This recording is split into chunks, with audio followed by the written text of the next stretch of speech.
دوستو،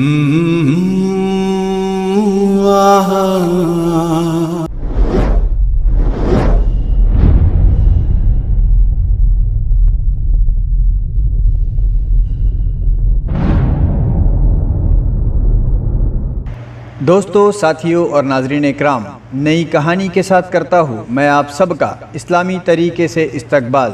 السلام علیکم ورحمۃ اللہ وبرکاتہ۔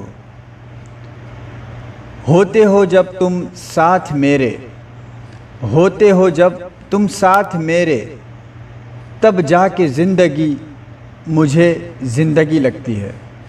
ہماری آج کی اس کہانی کا موضوع، عنوان یا ٹاپک ہے زندگی میں آ کے زندگی بدل دی۔ تو چلیے شروع کرتے ہیں ہماری کہانی۔ ایک نوجوان بڑا ہی ضدی، اڑیل اور چھوٹی چھوٹی باتوں پر غصہ ہو جانا اس کی فطرت بنتی جا رہی تھی۔ اس نوجوان کے ماں باپ اور دوسرے رشتہ دار اس نوجوان کی ان عادتوں اور خصلتوں کو لے کر بہت فکر مند رہتے، کیونکہ اس نوجوان کو زندگی کے اتار اور چڑھاؤ کا بخوبی علم نہیں تھا۔ بس وہ اپنے محلے کے رویوں اور جاہل دوستوں کی صحبت ہی کو اپنا دستور حیات، یعنی زندگی جینے اور گزارنے کا پیمانہ تسلیم کرتا تھا۔ اس نوجوان کو نہ کسی کے جذبات کا احساس رہتا، نہ کسی کی پرواہ ہوتی، اور نہ ہی وہ گھر والوں اور رشتہ داروں کے ساتھ بیٹھنے کو پسند کرتا۔ مختصر طور سے کہوں تو وہ نوجوان اپنی نرمی والی صفت کو بھلا کر انہی بری خصلتوں اور عادتوں کے ساتھ دلہا بن گیا، یعنی اس کی شادی ہو گئی۔ سبحان اللہ، میرے اللہ کا نظام تو دیکھیے، اتنے ضدی اور غصے والے انسان کو بہت ہی سمجھدار، خاموش، نرم مزاج اور مصیبتوں پر صبر کرنے والی بیوی مل گئی۔ ان دونوں کی جوڑی کی مثال ایک دوسرے سے بالکل مختلف، اپوزٹ اور الگ الگ تھی، جیسے رات کے مخالف دن اور دن کے مخالف رات۔ وہ اڑیل اور ضدی نوجوان اپنی بیوی کے ساتھ بھی ہر چھوٹی چھوٹی باتوں پر غصہ ہو جاتا، فضول لوگوں، رسموں، جاہل دوستوں، اپنے اور بیوی کے چند رشتہ داروں کی وجہ سے اس کو دماغی ٹارچر کرتا۔ لیکن اس سب کے باوجود اس کی بیوی اس کے ایسے رویوں پر صبر کرتی، اپنے آنسوؤں کو چھپاتے ہوئے مسکراتے رہتی، اور اپنے شوہر کو سمجھانے اور سنوارنے کی کوششیں کرتی رہتی، اور اکثر اپنے شوہر سے کہتی رہتی کہ اگر آپ اپنے غصے، ضد، اڑیل پن، برے اور جاہل دوستوں کو نہیں چھوڑو گے تو مجھے ڈر ہے کہ ایک نہ ایک دن کچھ بڑا حادثہ نہ ہو جائے۔ لیکن شوہر کو اس کی یہ باتیں فضول اور بے معنی لگتی، اور وہ اس کی ایسی باتوں کو نظر انداز کرتے ہوئے یوں ہی دن، مہینے اور سال گزارے جا رہا تھا۔ ان میاں بیوی کی سوچ، عادت اور خصلت ایک دوسرے سے بالکل اپوزٹ ہونے کے باوجود بھی قدرتی طور سے وہ دونوں ایک دوسرے سے بے انتہا محبت کرتے اور ایک دوسرے کے بغیر رہ بھی نہیں پاتے۔ خیر، بیوی بھی انسان ہی تھی، یعنی گلاس بھر جانے کے بعد پیمانہ چھلک ہی جاتا ہے۔ ایسا ہی کچھ ان دونوں کے ساتھ بھی ہوا۔ ایک دن وہ نوجوان نشے میں دھت ہو کر اپنے گھر میں داخل ہوتا ہے۔ اتنے سالوں میں پہلی بار بیوی اپنے شوہر کو اس حالت، یعنی نشے کی حالت میں دیکھتی ہے، اور وہ اپنے شوہر کی ایسی حالت کو دیکھ کر حیران و پریشان ہو کر خوب رونے لگ جاتی ہے، اور روتے روتے ہی اپنے شوہر سے کہتی ہے، مجھے اسی بات کا ڈر تھا، اسی لیے میں ہمیشہ آپ سے کہتی کہ اپنے برے اور بگڑے ہوئے دوستوں کی صحبت کو چھوڑ دو، لیکن آپ میری نہیں مانتے۔ آخر ان کی صحبت نے آپ کو بھی نشے باز بنا ہی دیا۔ بیوی کے جملے سن کر شوہر طیش میں آ گیا اور نشے کی حالت میں اسے خوب پیٹنے لگ گیا۔ بیوی روتی رہی، چلاتی رہی، دہائیاں دیتی رہی اور اپنی محبت اسے یاد دلاتی رہی، لیکن نشے کی وجہ سے وہ اس کی کسی بھی بات کو سننے کو تیار نہیں تھا، اور آخر میں اپنی بیوی کو زور کا دھکا دے کر خود پلنگ پہ جا کر گر گیا اور اسی نشے کی حالت میں سو گیا۔ اب اسی نشے کی مستیوں میں گم ہو کر وہ آہستہ آہستہ اپنے گھر کی ذمہ داریوں، نوکری اور کاروبار سے دور بھاگنا شروع کر دیتا ہے۔ دیر رات تک اس کی بیوی اس کا انتظار کرتی رہتی، اور وہ نشے اور مستیوں سے بھرے اپنے جاہل دوستوں کی محفلوں میں اپنے قیمتی وقت کو ضائع کرتا رہتا۔ دن، ہفتے اور مہینے یوں ہی گزرتے جا رہے تھے، اور اس بیوی کو اپنے شوہر کی کمی اور مستقبل کی فکر کھائے جا رہی تھی۔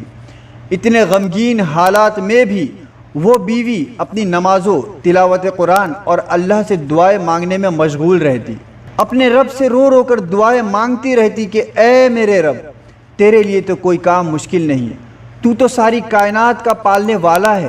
اے میرے رب، میرے شوہر کے مزاج کو بدل دے، اسے نیک بنا دے، اس کے جاہل دوستوں سے اس کی جان چھڑا دے، اسے نرم مزاج اور اچھے اخلاق والا بنا دے۔ اسے اپنے رب پر پورا یقین تھا، اس لیے وہ دعائیں مانگ کر صبر سے کام لیتی اور اپنے رب کے سامنے اپنی التجائیں اور دعائیں یوں ہی جاری رکھتی۔ ایک دن اس کا شوہر یعنی وہ نوجوان بہت بیمار ہو جاتا ہے اور اس کی حالت اتنی بگڑ جاتی ہے کہ اسے ہاسپٹل میں ICU روم میں رکھا جاتا ہے۔ شوہر کی ایسی حالت کو دیکھ کر بیوی کے رونگٹے کھڑے ہو جاتے ہیں اور وہ خود کو سنبھالتے ہوئے ڈاکٹر سے اس کی بیماری کی وجہ پوچھتی ہے۔ وہ پوچھتی ہے، ڈاکٹر صاحب میرے شوہر کو کیا ہوا؟ تو ڈاکٹر اسے کہتا ہے کہ کیا یہ کوئی نشہ کرتے ہیں؟ بیوی نے شرمندگی سے بھرے انداز میں کہا، جی ہاں کرتے ہیں۔ ڈاکٹر نے کہا، تم نے کبھی انہیں روکا نہیں؟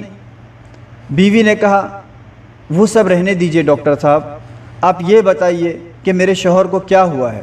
ڈاکٹر نے کہا، یہ جو نشہ کرتے تھے وہ نشہ ان کی خون کی نالیوں سے دوڑتا ہوا ان کے دماغ میں داخل ہو گیا ہے اور ان کی دماغ کی نسوں کو کھوکھلا کر رہا ہے، اس لیے ان کے دماغ کا آپریشن کرنا پڑے گا، کیونکہ انسانی جسم میں دماغ ہی ایک ایسا سرمایہ ہے جو صحیح سے کام کرنا چھوڑ دے تو انسان پاگل ہو جاتا ہے اور کبھی کبھی مر بھی سکتا ہے۔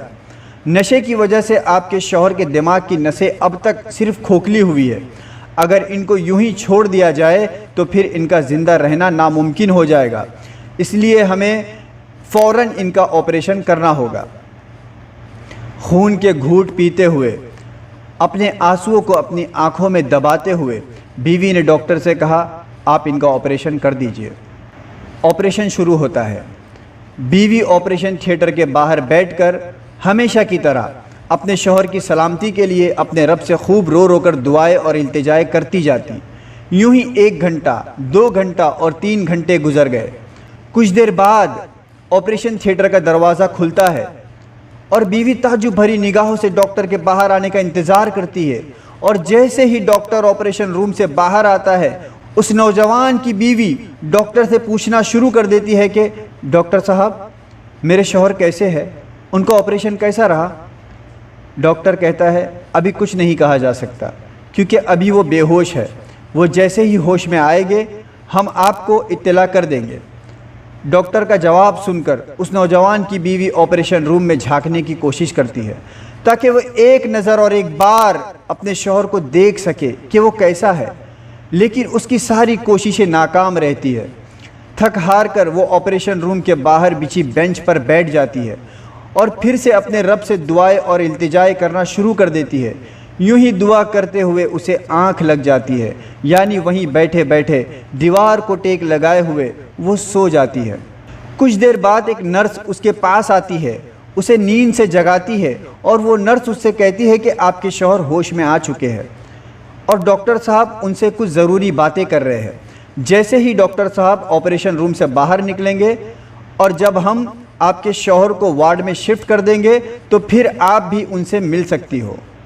نرس کا جواب سن کر اس نوجوان کی بیوی نے سب سے پہلے اپنے رب کا شکریہ ادا کیا، پھر اندر ہی اندر خوشی سے جھوم اٹھی اور چند لمحوں بعد دیکھتے ہی دیکھتے وہ اپنے شوہر کے وارڈ میں اس سے ملنے چلی گئی۔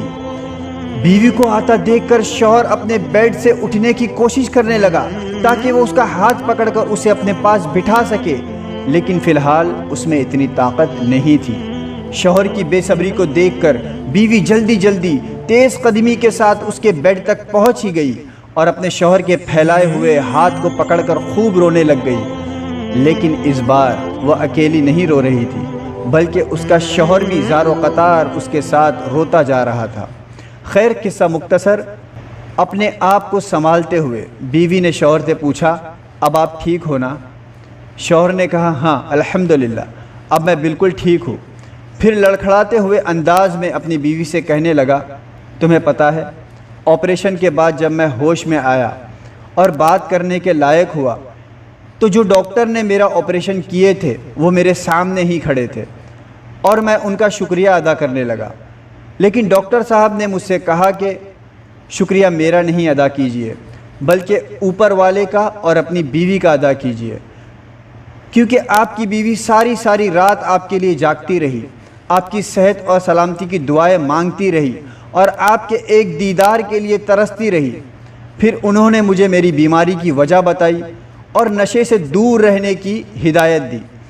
اتنا کہتے ہوئے وہ نوجوان پھر سے اپنی بیوی کا ہاتھ پکڑتا ہے اور اس سے کہتا ہے کہ تم مجھے ہمیشہ سمجھاتی رہی، لیکن میں تمہاری باتوں کو نظر انداز کرتا رہا۔ تم مجھے نرمی اختیار کرنے کو کہتی رہی اور میں سختی کو ہی اپناتا رہا۔ تم مجھے میرے جاہل دوستوں سے دور رہنے کو کہتی رہی اور میں اتنا ہی ان سے قریب ہو کر نشہ جیسی بری عادت کا شکار بنتا گیا۔ تم مجھے ایک باوقار اور با کردار انسان بنانے کی کوشش کرتی رہی، لیکن تمہاری ان باتوں کو حقیر جان کر میں ان سے پیچھا چھڑاتا رہا۔ تم اپنے آنسوؤں کو چھپاتے ہوئے میرے غصے اور اڑیل پن کو برداشت کرتی رہی اور میں تمہارے آنسوؤں سے بھری مسکراہٹوں کو نظر انداز کرتا رہا۔ میری طبیعت کا اچانک خراب ہو جانا اور میرا آپریشن تھیٹر کی بیڈ تک پہنچ جانا، اس حادثے نے مجھے یہ سبق سکھا دیا ہے کہ زندگی کا اصل مزہ تو اپنوں اور پرایوں کے ساتھ اچھے رویوں، اچھے دوستوں، نرمی، اچھے اخلاق اور مسکراہٹوں کو بکھیرنے کا نام ہے۔ تم نے میری اچھی زندگی، صحت اور سلامتی کے لیے جو دعائیں مانگی، قربانیاں دی اور اپنی سچی محبت و چاہت کا جو ثبوت دیا ہے، اس کے لیے میں تم سے بس یہی کہنا چاہوں گا کہ تو نے زندگی میں آ کے زندگی بدل دی۔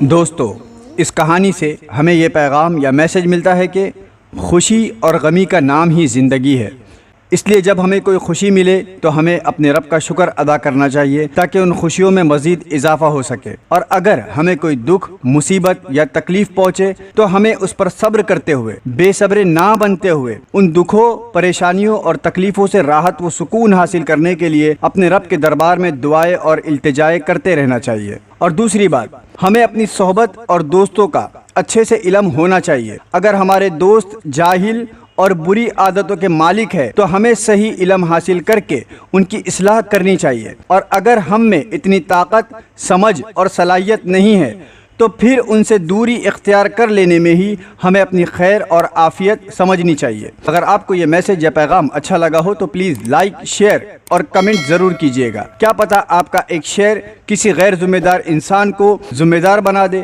یا کسی سمجھدار انسان کو گمراہ ہونے سے بچا لے۔ اگر آپ نے اب تک میرے چینل کو سبسکرائب نہیں کیا ہے اور آپ کے دل کی آواز آپ کو میرا چینل سبسکرائب کرنے کو کہہ رہی ہو تو پلیز سبسکرائب ضرور کیجیے گا۔ ملتے ہیں اگلی ویڈیو میں کچھ نئی ایکٹیویٹی کے ساتھ، تب تک کے لیے اپنا خیال رکھیے اور اپنی دعاؤں میں مجھے یاد رکھیے۔ السلام علیکم ورحمۃ اللہ وبرکاتہ۔